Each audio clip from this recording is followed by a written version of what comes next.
Hello, friends. On this glorious day in drink history, we venture to Italy. Or rather, Italy makes the trip to join us as I chat with Matteo Luxardo, who is part of the sixth generation of Luxardos running the iconic family distillery. Mr. Luxardo has played a big role in helping his family's distillery evolve into the future, including the development of some new liqueurs in the portfolio. Matteo oversees Luxardo in the United States, and he has a strong passion for bars, bartenders, and bartending, and that has made him a man of the people. He can be found roaming the bars of New Orleans during Tales of the Cocktail and frequently exploring the great drinking establishments throughout the United States and beyond. He's always willing to share a drink and a little conversation, and my recent interview with him was no exception. Let's do this.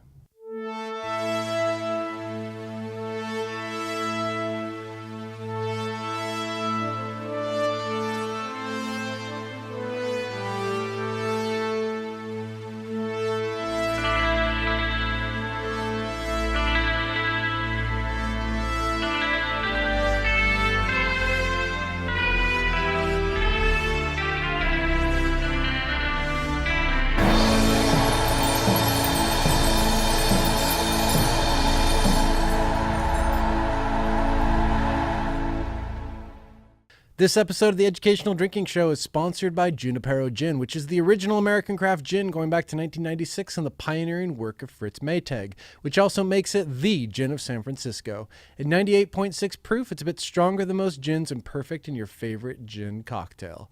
Good stuff. And with that, it's my great pleasure to share with you my interview with Matteo Luxardo. So you just said something that I was not aware of. How many times have you been to Tales of the Cocktail? This is my 13th year. 13th year. I think we were one of the first sponsors of of the event. Yes. What do you remember from that experience? Something I'm seeing is that the type of bartenders are changing. Mm-hmm. Not the quality of the drinks, but the quality of the how the. At the beginning, everybody, it was the mixologist wave, so everybody was dressed 1930s, very well dressed with with a suit and everything. Now it's everybody has short sleeves, tattoos, and so on, which I don't have anything against the tattoos, of course, because I have them. Mm-hmm. But it's the type of, and they're much younger. Yeah, they're much younger. So I think that it's very fashionable. I think these days to be a bartender. Yeah. It's very cool. Very cool. Very cool. It must have been a lot smaller back then. It was much smaller, yes. Everything was just only in the Monteleone. Yeah. Now it's Monteleone, it's the Roya Sonesta, and blah, blah, blah, it's like a bubble growing. Yeah, right? Yeah. It's crazy to see how far it's come in such a short amount of time. And they did, yes. So that must, yes. They started in like what, 02, 01? Right around there, right? This year is the 14th. Okay, so you got in on the second year. Yeah, yeah. Wow. Just with the cherries. Just with the maraschino or cherries. Oh, the actual cherries. Yeah. Okay. It was a challenge. It was the cherries they got here in 2004. Mm-hmm.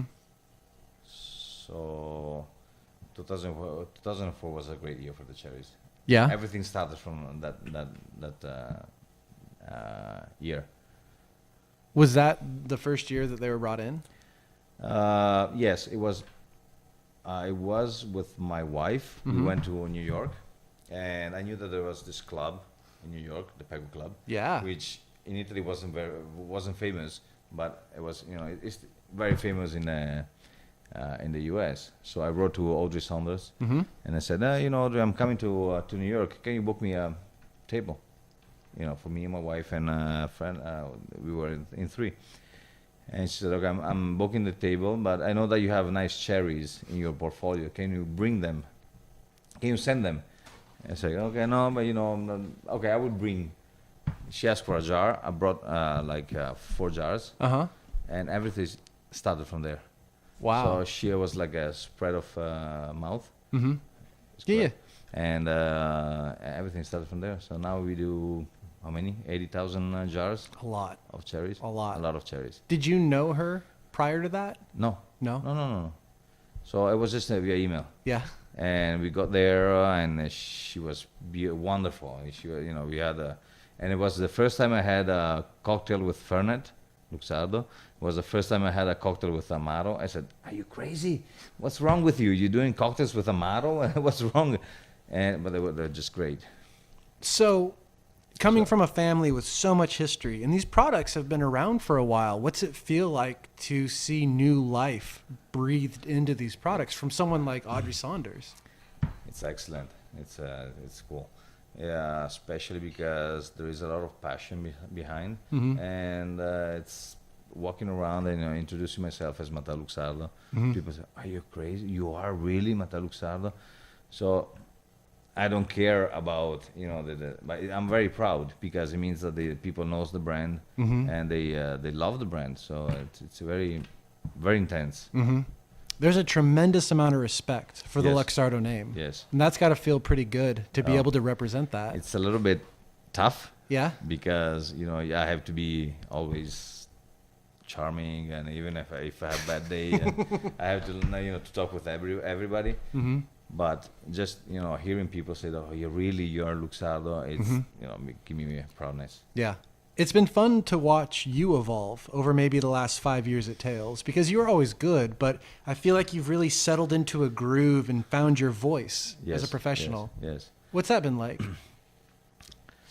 I am a hothead. Yeah. So at the beginning, when I was coming here, I was partying hard every morning, every day, every evening, and so on. But then I saw that the respect that people was showing to me and the brand was so important that I said, "Okay, I don't want people see me drunk and wandering around the city."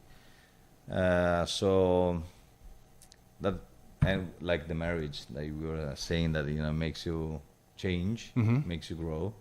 The same thing is the situation I grew. Yeah. I'm not a kid anymore. So I'm 42, and I think I'm representing a great family. Yeah. Even if they don't trust me, it's fine. Well, I'm really glad you said that, because I think in this industry, it's really easy to get sucked into it, and you could have very well not changed and evolved and grown, and you probably would have been fine, but by growing, you've realized this new potential in yourself to become even better and more effective. I think that all the events, everything that you're doing, you need to take some time for yourself. So going out every night, or it's very tough. It's good public relations, but if you take one day just for yourself, Yep. you can survive. So you look after Luxardo all over the planet Earth, right? No, we have the 7th generation now working in the company. Oh, okay. I'm the 6th generation. The 7th generation is Nicolò and Gaia. Yeah. She's the first woman of Luxardo in the company. That's kind of a big deal. 195 years. Nicolò is my younger cousin. He's 25. Yeah, I've hung out with him. And he's taking care of Europe. Okay. So I'm taking care of with my father, Franco, 80 years old, and still strong and powerful. He's taking care of Canada, United States, and I'm taking care of South America, Asia, Africa. That's pretty much it's the enough. world. It's enough. 5 months a year traveling. What's going on outside of the United States for Luxardo in your world? It's cool because everybody's nowadays the people is traveling. Yeah. Not only normal people, but the bartenders are traveling. So when the bartenders are traveling from US, from Italy, they go to Asia. Singapore is incredible. Now it's Vietnam, Cambodia, Laos. We are opening the new markets because there are the American bartenders or Italian bartenders that they want Luxardo to use in their cocktails. They're not able to find them. So we work together to find an importer, and it's nice because it's a small world, and the bartender community knows what they want, and they're very helpful. What's it like bringing Luxardo to a country that didn't have it before? Like, give me an example of a country that you helped launch. It's a headache. It's a headache because nowadays, when I started 18 years ago, when I started working with Luxardo, I was going fairs, I was going to exhibitions, I was going, smacking my head on the walls, on the doors, on the cars, and everything. Nowadays, people is calling us because they want our products. But it's not so easy to sell our products around the world because every country has a different legislation, Yep. these different laws. So they need the analysis, it's a headache. Mm-hmm. But it's going. I have a very good team. Mm-hmm. There's a lady working with us. It's Giovanna. She's incredible, Yeah. and she's the papers on her desk is like.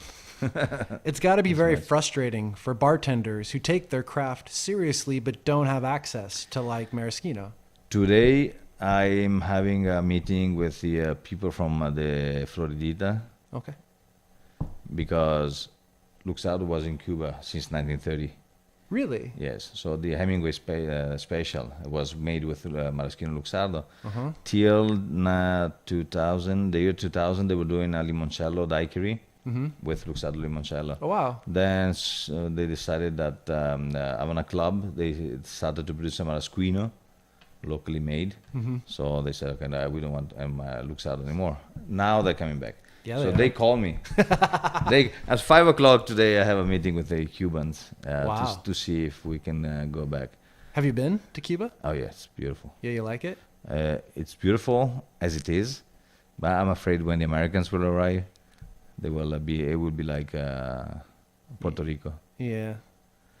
Hear a lot about that. Yeah. What about Africa? What's going on with Luxardo in Africa? Africa, we are well represented in Kenya. Yeah. Really? Kenya is incredible. There's this Indian guy whose family was very clever. His family is the only producer of the army clothes Whoa. for the entire Africa. Whoa. It's a clever business. You know, Mhm. everybody's in Africa almost is on war, so they knew they need clothes every day. Yeah. So he's 26. Oh, wow. He opened this company, and we are everywhere in Kenya. We are in Morocco. We are in South Africa, Mm-hmm. and now we are trying to enlarge our business there. But it's not easy. Mm-hmm. It's not easy because they drink cognac, they drink whiskey. Mm-hmm. Not the money is not very well I call it distributed. Mm-hmm. So they're rich and poor. Yeah. That's it. So, are there any countries using Luxardo products in a unique way that we don't see typically here in the United States? Well, the Brits, They're all about the Sambuca, right? yeah, everything's about Sambuca. Sambuca Luxardo #1. Yeah. They shoot it. I'm afraid that they drink it because it's the easiest and fastest way to get drunk. Yeah. It's a good product. It's a very good product, the Sambuca, but I'm afraid that they do that. Japan, they're using Luxardo products for confectionery. Okay. So it is in the bars, Mm-hmm. but it's 25 years that we're working with Japan, and it's only for confectionery. And Japanese are crazy for confectionery. Mm-hmm. The biggest pastry shop, they do like 15 million euros a year, Wow. which in Italy would be impossible. Wow. Man, So, that's awesome. and there's 100 people in queuing Really? for, it's called petit gâteau. What is that? So it's a single portion Oh, okay. of pastry. Okay. They a can big pay. deal. They can pay like I don't know, $10 for a piece like this, Mm-hmm. but they're happy. Yeah. It's crazy people. And Beautiful people, but crazy. you just launched or in the process of launching a Bianco bitter. Yes, Tell me about that. that's my dream. Yeah, why? It was a dream. Luxardo was producing bitter bianco in 1940s, 1960s, Uh-huh. but it was not the same. Yeah. It was a bitter, so it was just an infusion with the color of the infusion, so there was no coloring, red color. Then one night, I don't know what was wrong. Maybe I had something, some bad food or very heavy, and I dream about serving bitter bianco to the American team, so to you guys. Mm-hmm. And the next day I woke up and I remembered the dream. So I went to the laboratory and I said to Francisco, who's the chemical guy, I said, Francisco, before I forget, I said, please, this is what I dreamed, do it. After 1 week, I had the product, and in 2 weeks, I had the bottle and the label and everything. Why are you so passionate about it? Is it the history or? No. It's just because nobody else has it. Okay. And I know bartenders that they're doing white Negroni, and they're mixing up a lot of ingredients just to reach the flavor of the bitter. Uh-huh. So I said, guys, this is your solution. Yeah. So I believe that maraschino is #1 product for bartenders. Mm-hmm. It's there are 6 products in the back bar that you have to have it. Mm-hmm. It's a gin, it's a rum, it's a vodka, the maraschino, and blue curacao and other products, triple sec. And I think that the white bitter will be one of those products that you must have in the back bar. So It's exciting. I really believe in that product. I can tell. I really believe in that product. Poor Elizabeth was every day was like, what about the white bitter? What about the white bitter? Are we doing something with the white bitter? Elizabeth, what's wrong with the white bitter? The problem here in the US is the TTB, Yeah. which is they try to protect you guys. Mm-hmm. It's always fun. Yeah, but you have firearms. Yeah, we do. So it's difficult to sell liqueurs, but it's easy to buy a gun. So Yeah. We have an army of ladies at Anchor yeah. that just deal with the TTB. They're very good yeah. at it. She's what's the name? Teresa. Yeah. Teresa. And more. I never met Teresa, but I read her emails. She's awesome. Yeah. She's awesome. Good. So going back to Luxardo, what was it like when you started working with Luxardo? Was that a foregone conclusion? Did you know that you were always going to join the family business? No. I was. My father always told me that if there was somebody more prepared than I was, he was hiring him. Oh. So I said, okay, I don't care. I started working with the company at 24. So I lived in London for a year and a half. I was working with Remy Martin. And then I met this beautiful flamenco dancer from Seville. So she said, let's go for la Semana Santa, the Holy Week in Seville. She got back to London. I stayed for a year and a half in Seville. At the end of this experience, my father called me. He said, if you want to come back to Italy, there's a place for you in the office. Wow. So I started working with my cousins. Mm-hmm. We are in, how many we are now? 8. But with the older cousins, so in the Italian market. Yeah. For the confectionery. In Italy, we are strong in the confectionery Mm-hmm. market. But it wasn't my way. So I started working with my father, and here I am. Because he was doing exports at the time? He's the one who opened all the markets. Okay. So I opened new markets, which is, how you say, he opened the old fashion markets. I opened China, India, okay. Sri Lanka. Now we will be in Seychelles, so it's strange markets. Yeah. Do you enjoy that? I love that. Yeah. I cannot stay in the office. Yeah. The office for me is like it's like a cage. Yeah. Which is, I think I believe it's the secret of my marriage, because when I feel a little bit tight at home, I just book for like a 10 days trip. I go back home, I'm fine. That's awesome. So try that. Yeah, travel, it's the secret.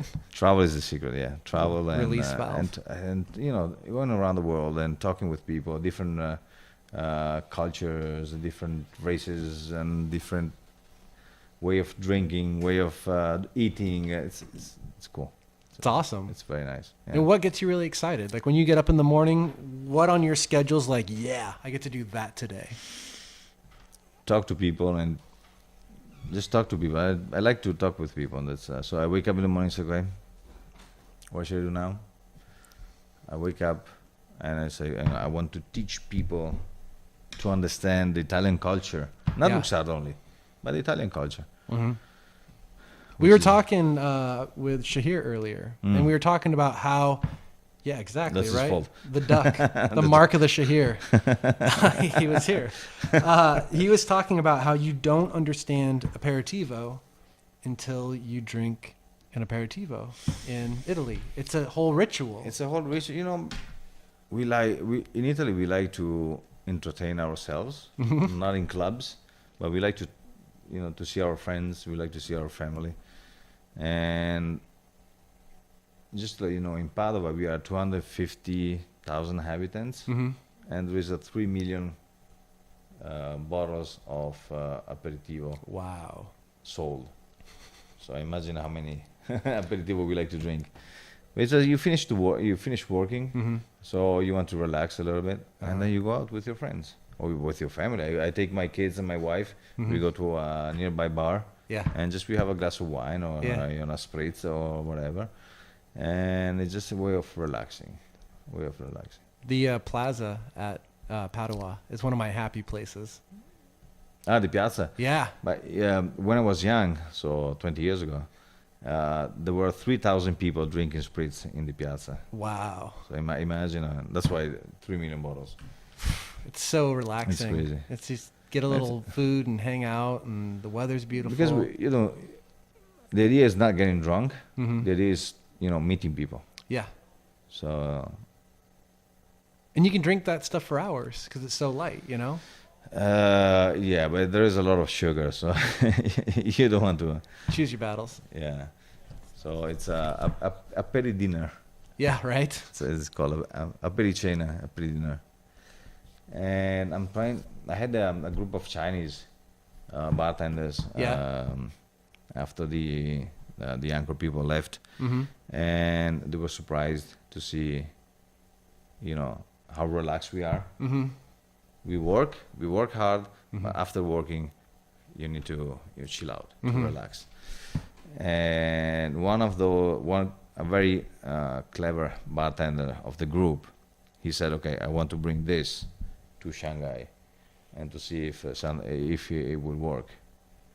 One of the secrets of, you know, the Italian cuisine, the Italian liqueurs, living in Italy is this the simplicity. Yeah. You don't need too much. It really is. And that translates to the food as well. It's Yeah. all very simple. Yeah, but you need to understand, you know, the flavors. Mm-hmm. So it's like, I don't know. We have a gin. We produce a new gin. It's nine botanicals. 1936 recipe, 9 botanicals, and when you drink it, you really understand all the botanicals. Products with 47 botanicals. How can you understand? Yeah. It's just too much. Yeah. I think it's just the name that made them famous, but it's. Fritz Maytag used to talk about that. He'd say too many botanicals, it's like mixing colors, and you just end up with brown Yeah. after a while. Or black, yeah. Yeah. It just doesn't work. So yesterday, I had here in New Orleans a beautiful plate of cacio and pepe, which is cheese and pepper spaghetti. Easy, simple, but very tasty. So What are some of your favorite spots here in New Orleans when you come to town? I like everywhere. You like everywhere? I like walking around in New Orleans. People is just, you know, hello, how are you? Good morning, nice to see you. So it's incredible. All the above. It's incredible city. I Yeah. was walking around New Orleans till 5 o'clock this morning, and meeting people and you know, cheering with, you know, talking with people, and maybe I was stupid, I don't know, but it's you know, the people is nice. 2 years ago, I was at Aaron Rose until 6:30 a.m. in the morning, and I had drank a lot. And I was wearing jeans and a t-shirt, and I walk out of the bar at 6:30, and Ann Tennerman, who runs Tales Yeah. of the Cocktail, she has a marathon team, Okay. and they were running right outside. And she wasn't there because she was working, Okay. but I'm like, I'm going to follow them. So I started running with them, and I ran about 8 miles with them at 6:30 in the morning, I won't do completely that. intoxicated. I won't do that. No, but that's the kind of thing that can happen Yeah. here. Oh yeah. Anything can Oh, yeah. happen. Or you can you just walk out from a club or a place, and you have you know, people playing the trumpets and the Oh drums yeah, the brass and bands. the guitars and so on. So it's incredible city. Well, you never know when you'll see Captain Anchor. Anything can happen here. Everything can happen here. Everything can happen here. Everything, yeah. And in terms of your world travels right now, what are the countries you're enjoying the most in terms of bar culture and culture in general? I love Asia. Yep. Not only about the bar culture, but the people. Mm-hmm. As I said before, I like to talk with people, and my wife, she doesn't like that too much, and my daughter as well, because I like to stop and at the restaurant, I start talking with the people on the back or maybe in front of me, and why you talk so much? I like talk with people. I like to know why they're here and to understand the culture and everything. Yeah. Thailand is a beautiful country. Yeah. Thailand, I see myself. I can retire in Thailand. What do they drink in Thailand? For Luxardo, it's Sambuca. Sambuca? Sambuca bitter.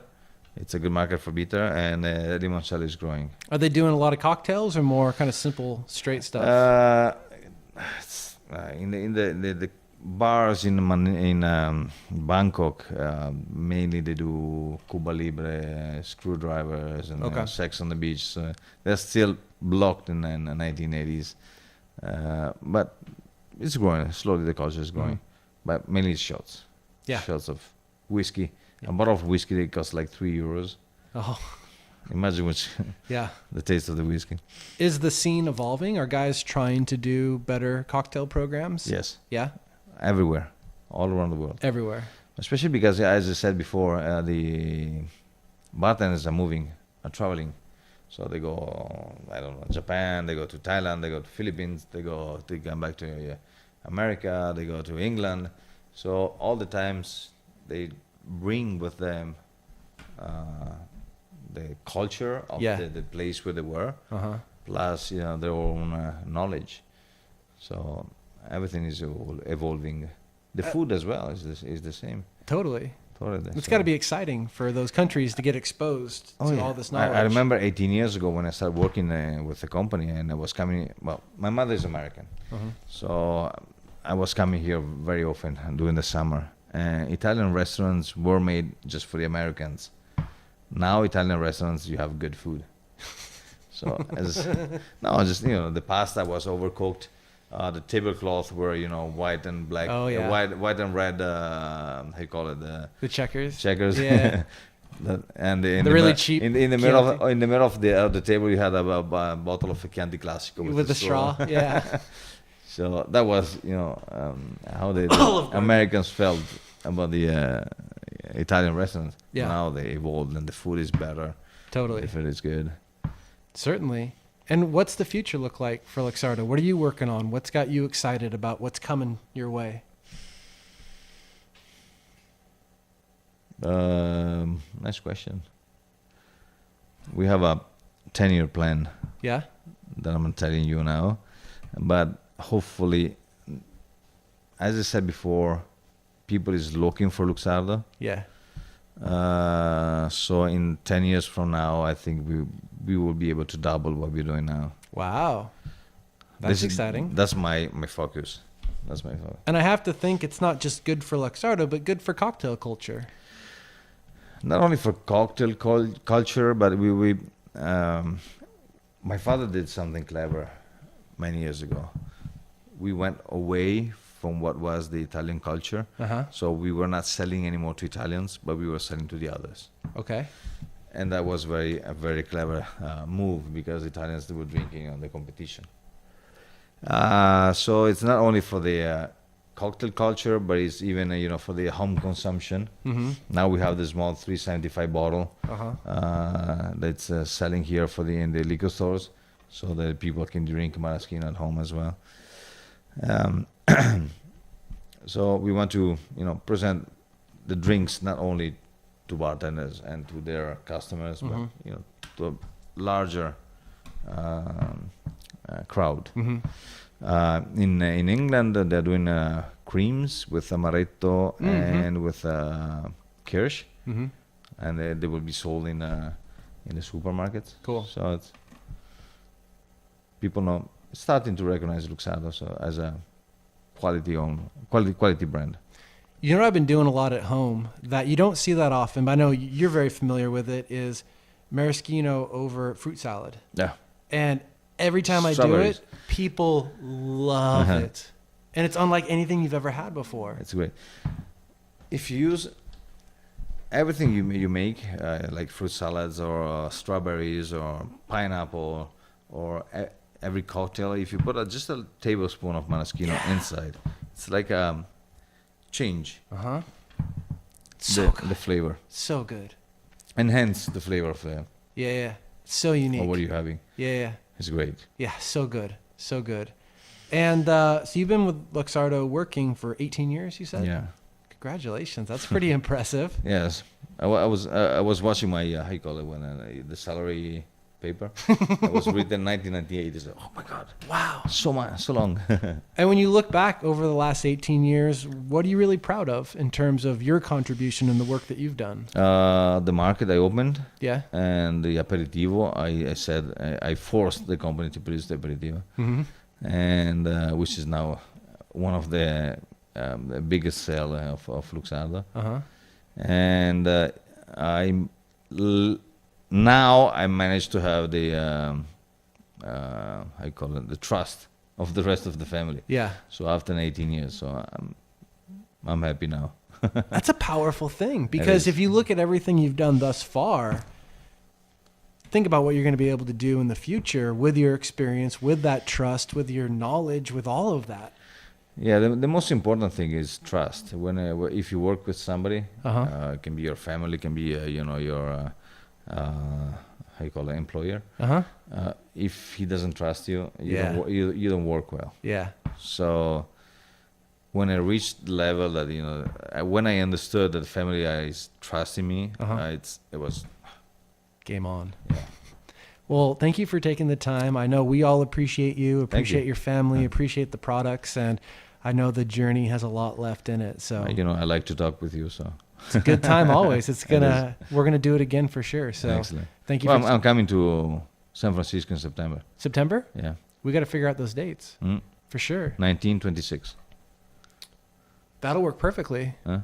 Yeah, because I'm taking this podcast on the road to the East Coast, Okay. the first half, but I'll be back. Good. So we'll do the sequel. Thank you. Until then.